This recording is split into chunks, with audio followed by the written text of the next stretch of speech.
What do you do when the business is growing, you're hitting great milestones, but you start to feel like the shine is fading and perhaps you're not enjoying it as much as you once did?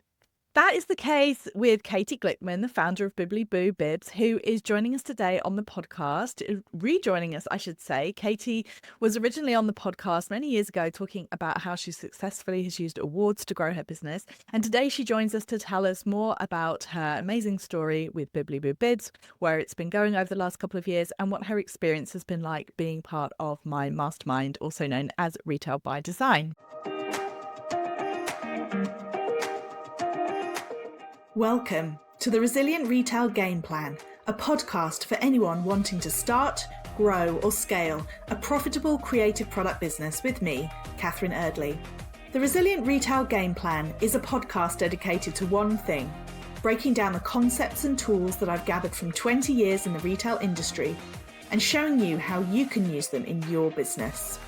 This is the real nuts and bolts of running a successful product business, broken down in an easy, accessible way.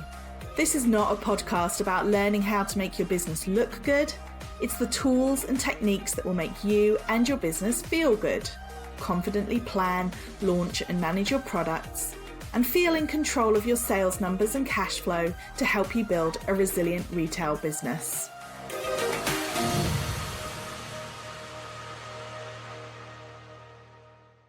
Katie, welcome back to the podcast. As we were just discussing, this is your second time being on the podcast, but the first time was many years ago. So do you want to reintroduce yourself to everybody?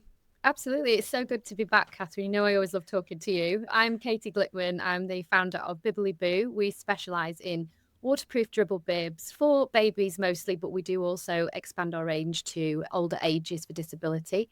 And more recently, we've added feeding bibs to our range. And there is nothing like our dribble bibs on the market. And that's why we've had such great success with them. Yeah, and fantastic. And how many years have you been going now? 6 years now, yeah, which has absolutely flown. Wow. And gone from strength to strength. So do you want to tell us a little bit about how you got started? I think, as I'm hearing from most businesses, it was an idea that came about because I was a parent with a problem. And my second child to be born was also a super dribbler. And having gone through it the first time, I decided we didn't want to go through it again. So when I say super dribbler, we were changing bibs 20 times a day. I had 60 different brands of bib that we had on rotation and nothing was lasting. Wet clothes constantly, dribble rashes all the time, and a lot of frustration on my part. So with absolutely zero experience in sewing or fabrics even, I put my research head on and came up with a solution for a bib that I believe would work. Bought a sewing machine. Well, actually, my mum gifted me a sewing machine, made the ugliest bib you've ever seen because I didn't know how to sew, but the composition of the layers worked. So the waterproof backing and the absorbent core and the shape that we created was completely unique. And we saw the dribble rash eradicated in 3 days, never had to change the bib all day, which meant I could put her in that beautiful outfit that we were buying and it would last the whole day. That changed my life, but it never was my intention to set up a business. But like all good ideas, people hear about them and ask for them, and that snowballed for friends. And before I knew it, I was in a shop one day and my mum overheard another lady saying that she was struggling with the same problem, and she shouted, "My daughter makes bibs," which I was mortified because I'm like, I don't make bibs. They're really not that attractive at this point. So that spurred me on because the lady was absolutely begging me for me to make some for her. So I went home, did a lot of sewing, perfected the shape. And over the years, we did continue to tweak it. And now it's, we have a perfect design. And we said, well, if we're going to start a business, let's set it up on my daughter's first birthday as a tribute to her. We had our first sale within 27 minutes of launching the website from a complete stranger, which was brilliant because we'd been doing lots of build up on Instagram to share the story and the process. And it just kind of snowballed, really. 18 months later, I gave up my career in the NHS because we were so busy. I had to make a choice which one. And then not long after that, we had COVID. And as most people found with an online shop, sales rocketed, thankfully. We didn't see a dip after COVID, which was great, and business continued to grow. And that's kind of led us to where we are now. Yeah, which is, I mean, fantastic. I mean, it's such a great story, and that's almost like the quintessential small business story, isn't it? Like the creating something because you had a need yourself, and then making something that's really made a huge difference to people's lives, and that's what gets people coming back, and also has helped you win a lot of awards. Because actually, we were just saying that the first time you came on, you were talking about winning awards or entering awards, and how that was a big part of your strategy. So that has continued to be a strategy over the last few years, right? It absolutely has, and we've just won another couple of awards recently, so that's taken us to 30 awards in the last 6 years, which is absolutely incredible, because one of my first goals when I started the business was like aim high with something that you maybe think is a bit probably unrealistic for somebody who's just learned to sew. But I wanted to win a gold mother and baby award. We won that in, I think, 2022. Wow. And so that was quite quickly ticked off, having launched in 2019. You know, that was a big achievement. Yeah. And now here we are with 30. So everything's going well. Theo Perfitis is a small business. Yeah. Yes. So we've won the Small Business Sunday Award with Theo Perfitis from Dragon's Den. And I won that 2 weeks before his annual conference. So I got to go and meet him just literally a couple of weeks after. And that was just a real privilege to be in the room with all these other entrepreneurs. Really inspiring as well to just hear how many people on stage had come from where I was starting and now to see where they were. It's nice to see that small ideas can turn into big dreams. Yes. Yeah. I love that. And also, I should say, over the years, I'm always amazed at this number. So tell me how many bibs you've sewn. 64,000. Yeah, 64,000. 64,000. Which obviously I now am in the position that we have a factory supporting us, because that was fast becoming very overwhelming to obviously run all the elements of the business on top of the manufacturing, which in the beginning, obviously, there were hardly any orders and it was very manageable. And I would batch make and it would last me a while. But even with batch making, because it was only last year that we got the factory. So at the beginning of last year, I was still making, and it was endless, you know, evenings, weekends, during the days, just great to be busy. But I was definitely ready for the factory after 64,000. It just doesn't compute. I know that number just completely boggles my mind. It's one of those things, if you'd known when you made your very first one. I'd have said no. I'd have been out as fast as possible. You're like, no, thank you. Yeah, absolutely not. I just can't comprehend the process. Like the amount of time, on average, it takes me about 2 minutes to make a bib once, you know, I'd got the skills in place. So that's a lot of time spent making bibs on top of all of the other day-to-day jobs. And I still do make some now in the bigger sizes, because we haven't yet taken that to our manufacturer to scale those sizes. So there is a little bit of making that still goes on, but I'm glad it's not in that quantity. So we talked about a couple of the kind of big moments, winning the awards and winning the Small Business Sunday. But what are some of the other sort of biggest achievements or pinch me moments that you've had since you started? Well, I mentioned then about the factory. And for me, aside from the Mother and Baby Award, which was kind of like the first big win, the factory was a moment where I'd spent absolutely years trying to find someone who could replicate the quality and the same standard of bib that I was making. And I'd had real failures. And when we finally found one and we had all the samples back and we tweaked them and the order went in, I literally cried, because it was just such an amazing moment to think, firstly, that we have enough of a customer interest to warrant the MOQ that was needed for that order.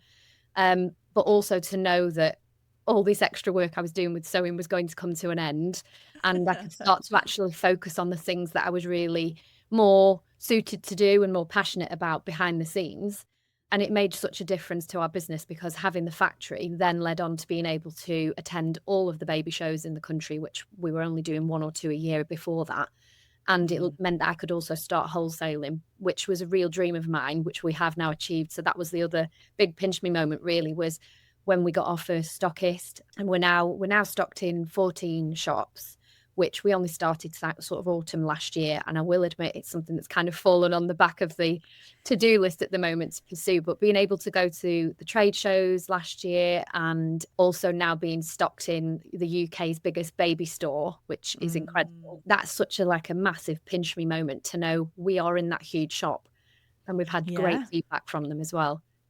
Yeah, absolutely fantastic. And I'm sure as well you were able to do more of the consumer baby shows. And you said before that you have people come up to you who tell you how the bib has changed their Yeah. lives, right? Yeah, regularly. Every show now, we get people come up and say it's been a game changer or a lifesaver. Those are the two phrases I hear over and over again. And I think if you haven't had a dribbly baby, that probably sounds a bit overly dramatic. But if you have, and you can relate to the stress of constantly having to change full outfits and everything, or the rashes and never resolving those problems, a simple solution like this just means that you can get on with your day and you're not having to constantly remember that extra job of checking under the bib and keeping baby dry. And it's just so nice to know that we're helping parents, and the fact that they come back to see us like this. We've just done a show, and this happens at every show, but people say, we came specifically for you. I had a customer drive 4 hours to come just for me. And I think that's incredible that they're such super fans, or as soon as they find out they're having another baby, I had to come and buy Bibbilyboo. I knew it was the next thing we needed. And Oh, it's brilliant. yeah, that must be so gratifying for sure.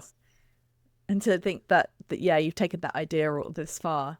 So I wanted to ask you a little bit more about the mastermind or Retail by Design. So you joined last year, and I'd love for you to just share a little bit about what was kind of behind your decision to join. Where were you at the time? Well, so last year obviously was a big pivot point for me with the switching to the factory, and I was sort of starting to lose the shine on the business. It was controlling me and not the other way around. And I was feeling like I really didn't understand my stock management and when I should be ordering and how much, and had less and less control over cash flow. And I just realized you can't be an expert in everything. However, I do know a very good expert, Catherine. And I'd toyed with the idea for a long time, because every time you'd run a cohort, I'd inquired probably a few times, and it was definitely something I knew I wanted, but it was just the worry about investing, because money had become really tight for me again. But this time I said, we're doing it. We're going all in. Catherine's the one with all the knowledge. And I just knew, because I've already been a member of the Resilient Retail Club for the whole of my business, pretty much. I knew that you would be able to help. And it was kind of a case of, if Catherine can't help me get back on track and find the love for it, then maybe this is where we draw the line. Anyway, I'm pleased to say I definitely did find the love for it again, and massively helped. So so understanding that I wasn't an expert and just coming to you for that help, but I just really needed to get an understanding of pull together some spreadsheets and have things that I could lean on every month to get a clear picture of how the business was performing. Yeah, well, absolutely. And I think that there's such a, I always love the phrase new level, new devil. And I think that there is, when you go from manufacturing, well, effectively you were absolutely 100% you were manufacturing, you made 64,000 bibs. There's that flexibility, right? When you're the one making, obviously, yes, you had to place your orders on fabric, so it wasn't exactly print on demand, right? You had to pre-order your fabric, but other than that, and also fabric's a much smaller cost component compared to everything else. So you go from that situation there where you're kind of making to need, and then you take that step up to working with the factory, which and also you've got a great relationship with your factory, and they've been good partners, right? Yeah, they have. They've been really helpful. With it being my first time working with the factory, I could say I really don't know how we should do this, or what's your advice, and they took the time to really understand my brand values and have come back every time with suggestions that I feel really fit my brand, which has been great. And that's obviously why we've ended up achieving such a great quality product that I do feel fits seamlessly alongside what I was making. Yeah. And I also love that, you discover you're doing this at home, and then you discover actually what you've been doing is pretty sophisticated. Yeah. No, that's the thing. I'd obviously created a really refined system and not really given it much thought. And realistically, I had only a 2-week turnaround between ordering fabric. So if we were out of stock of something, I could get it quite quickly. Yes, I had to order a certain amount, but that was usually fine. And again, if we'd bring out a print that just for whatever reason you think was going to be a great seller and wasn't, it's fine. I wouldn't order large quantities. We can move on, and I can move on to the next thing. Whereas moving to a factory, it's a case of you're committing to larger quantities. You're also committing ahead of season to where I am right now. And that was a massive learning curve for me, because I'd never had to think that far ahead. And it's a real risk to go with a new fabric, a new pattern, and then think, is anyone going to like this? Is it going to be an investment? I've quickly learned over this last year where to be more cautious, because you do find you made mistakes, but that's fine. It's all a learning curve. Yes. Yeah, for sure. But it's also that shift, and it's that kind of pivot point, isn't it? You get to a certain point in your business, and the way you get there is because you're willing to roll up your sleeves and make the bibs. Very determined, very driven, very organized. And so that gets you to a certain point, and then you kind of just get to the point where you can't make any more bibs. And so you outsource. It's like that shifting point between, okay, this is what got me here. And then it's like, okay, but if I'm going to go past that, you almost have to, like you say, develop those new set of skills. And I think that's what's so great about the masterminds, that you can work through that so that you kind of almost like transition. It's like a transition point. And, there may be multiple transition points in a business's growth, but I think, it's understanding that and working through it. And definitely going to work with a factory is a real pivot point, because like you say, it's a whole different kettle of fish. Absolutely. And in hindsight, I wish, timing wise, I'd started the mastermind with you just before I'd placed the order, because I'd just placed it when I joined, and almost immediately I remember our first conversation, like an alarm bell going off. I've ordered the wrong things there. If you remember, I'd thought it was a really clever idea to order all the patterned bibs and then continue to make plain fabric bibs, because I could source those easily from within England. And then that quickly caused a lot of problems, didn't it, for filling all my bundles with an empty bib at home. Yeah. So, but like I say, you live and you learn. And yeah, absolutely. Mistake ever again.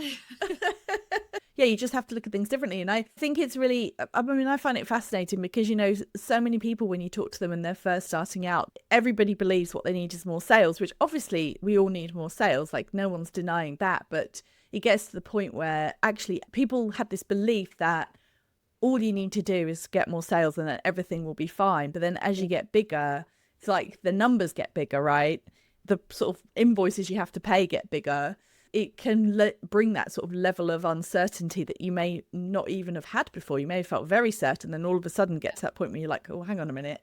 And I would say I've definitely come to that realization recently. So prior to having a factory, I was quite proud of the fact that everything that we invested in the business came from what the business had generated revenue. And then last year I had to take out a loan to be able to order from the factory, just because of the MOQ size. But I created a plan before I came to you that was wrong. I'm now realizing, which was that we'll invest this amount into stock, and then by next year we'll have sold all of that stock, and I'll have the money back to then invest again. But what you forget is, along the way, in order to sell the stock, exactly as you said, I've paid out for much more baby shows than I'd ever done before. I was now on Amazon as well, which I suppose is another big milestone. And they take their commissions, and before you know it, those extra profits have gone. And there's me thinking that I'm paying that loan back this year, but actually it's just gone straight back into the next round of stock. And so I'm come to the fast realization that you're always going to have a certain amount of money tied up in stock. And one of the things that we did in the mastermind was work out what my stock threshold should be. And I use that spreadsheet religiously now every month to make sure that I'm meeting those thresholds. We're not going to fall below, when we forecast in events that are coming. So that's been a hard thing to learn, is that money isn't necessarily coming back. But it's an investment that we need to keep growing. But as we grow, there are more costs. So yeah. It's just, you have to watch it really carefully. Like, make sure you don't fall below, and make sure you're not stockpiling also, because that's the other thing as well, is that it can get to a real sticky situation sometimes when you are manufacturing. It is sometimes necessary to take that capital to get the manufacturing done, but it's just making sure that it's not like one of those snowball things where then your loan repayments start to become really, really heavy as well. So it's always that balancing act, all part of the learning curve, as you said. Definitely. And one of your pieces of advice was, to see every stock item on your shelf as a note, a cash note, and its value. And I'll look at it every month and I'll think, right, well, you're not turning fast enough, and how much cash that is. And, whereas previously I might have felt forced to do a sale because everyone was doing Black Friday or everyone's doing a Mm, summer sale. Now I will only join in a sale if stock isn't turning as fast as it should and it would mm, benefit me, or even if I know something in a 3-pack of bibs, like this is a 3-pack, and then mm. I know it's selling as a single. I've got the freedom to take that apart and sell them as singles if that's shifting. So it's just great having an understanding of how we're actually performing every month. And I just wouldn't have had that if I didn't come on the mastermind. Fantastic. And how have you found that that's helped you as the founder, like, for your kind of peace of mind, as it were? And you said, the way that you feel about the business. So when you're in the mastermind, you also get the coaching calls with Annabelle as well. And Yes. to begin with, I found that really uncomfortable because I had this very negative view of myself. I was quite self-critical, didn't feel, I never celebrated the achievements of the business. But Mm. having, worked through the course with you and then the coaching sessions with Annabelle, now I have a lot of pride for the business and a lot of Oh. respect for what I've achieved so far. And I've gained so much more clarity about why I do what I do and where I want the business to go, and really understanding now what the strengths of the business are and how to lean into those more for investing in stock and the new patterns we design. But also we know that baby shows work for us, and that's also a great way for us to acquire new customers. But it's also Hmm. something that really validates me, because by coming out of these 4 walls and seeing actual humans who are really appreciating the product just re-inspires you. Um, Yes. so yeah, so I have like a massive clarity of my strengths and appreciation of my achievements now. And obviously, like I said, I've set up all these systems which give me so much more confidence in growing the business, because I'm doing some new product development at the moment, and I can logically look at that and say, well, I know what we need to reorder. I know what's working. So that's that budget spent. So that leaves me with the following budget, and I can invest more confidently now as well. And just being able to enjoy it every day again, because that's how it Mm. always was before. And I think every business goes through a sticky patch where probably you've had a period of fast growth, and Hmm. especially when you're a solo business owner, it feels very overwhelming, and not many other people understand it around your close circle of friends and family. But by Yes. being in the mastermind, obviously you're amongst other people in the cohort who are probably going through exactly the same things. I know lots of us were, and doesn't take the problem away, but it makes it easier to manage. Yes. You just rationalize it a little better, and people come up with other suggestions. And there were so many things you would say that were so obvious, but to me, that in the middle of it all, it was just too overwhelming. I couldn't see the way out. You helped me make that path, which was brilliant. Oh, amazing. Well, that's music to my ears. No, absolutely. And I think there's a real human fundamental need to talk to other people who understand us. I think it's like we just really crave that, I think. And I think to be able to find people who are also, established product business owners, as everybody is, and be able to just, like you say, to someone, just you be able to talk about something in specific that is, even if it's a frustration or a win, and other people actually genuinely understand it and can Yeah. give you insight. I think that can feel such a relief almost when, Definitely. when well, thank you so much for sharing that. And it kind of brings me on to my next question, which is, you said you got clear on the vision and where you want to take it. So what is next for Bibbilyboo? Well, obviously, having won so many awards for the bibs, we know they're doing really well. And I'm going to take your advice and stop trying to apply for all of them now, because I think they're good. However, we really, really want to expand our size options all the way through to Hmm. adults, because more and more we're hearing of plenty of people with additional needs and disabilities saying, Hmm. we desperately want your bibs, but I only do up to age 10 currently, and we've grown Hmm. out of those. And every baby show that I go to, there's always someone that comes who has a family member that needs one of our bibs. And so I'm really pleased that we now have had the samples back for all of the sizes from the factory. Oh, So I'm fantastic. hoping by the end of the year to be able to launch those. And it will be mini collections for each, because there'll be several sizes. So to begin with, we'll launch with that. And that is exciting, to be able to, again, help people who really need a problem solving. And I know it's going to work because we've seen it work already in the smaller sizes. So that's definitely number one on my list. But then also, I'm planning a few new products that we'd like to launch, because I'm realizing that the baby care industry, there are a couple of complementary products that we can see working really well alongside what we already offer. And we launched our feeding bibs, these ones here, which with the little pockets, and that was the full coveralls. That was launched a few months ago on the back of all of our customer feedback at the baby shows, because new parents didn't understand necessarily that our dribble bibs designed to wear all day aren't ones that you would wear for feeding, because then you'd need to change them straight away. And that made us realise if we offer the feeding bibs, we're helping them in both aspects. But there's a couple of complementary products that we want to bring out to go alongside those. So without sharing any details just yet, they are in development. I've had samples back and hoping to steadily launch those. I don't want to go too fast on everything. So that's another thing I've definitely learned, is to not put the foot on the gas too quickly. Amazing. Well, thank you so much for sharing all of that. And do you want to finish off by telling everyone where they can find out more about Bibbilyboo? Absolutely. So you can find us over on our website at bibbilyboo.co.uk. We are also over on Instagram at bibs and on Facebook. So come and say hi. And I always love to chat to everybody. So if you're already a Bibbilyboo user, definitely send me some pictures to share as well. I love that. And do you list where you're going to be, which shows you're going to be at as well? Yes. Do you list so that? On our website, we've got an events tab, and you can see all the shows that we're booked in for. So all the baby shows have just finished for the spring season now, but they'll quickly resume again in September. That'll be here before we know it. And then they're all back to back again.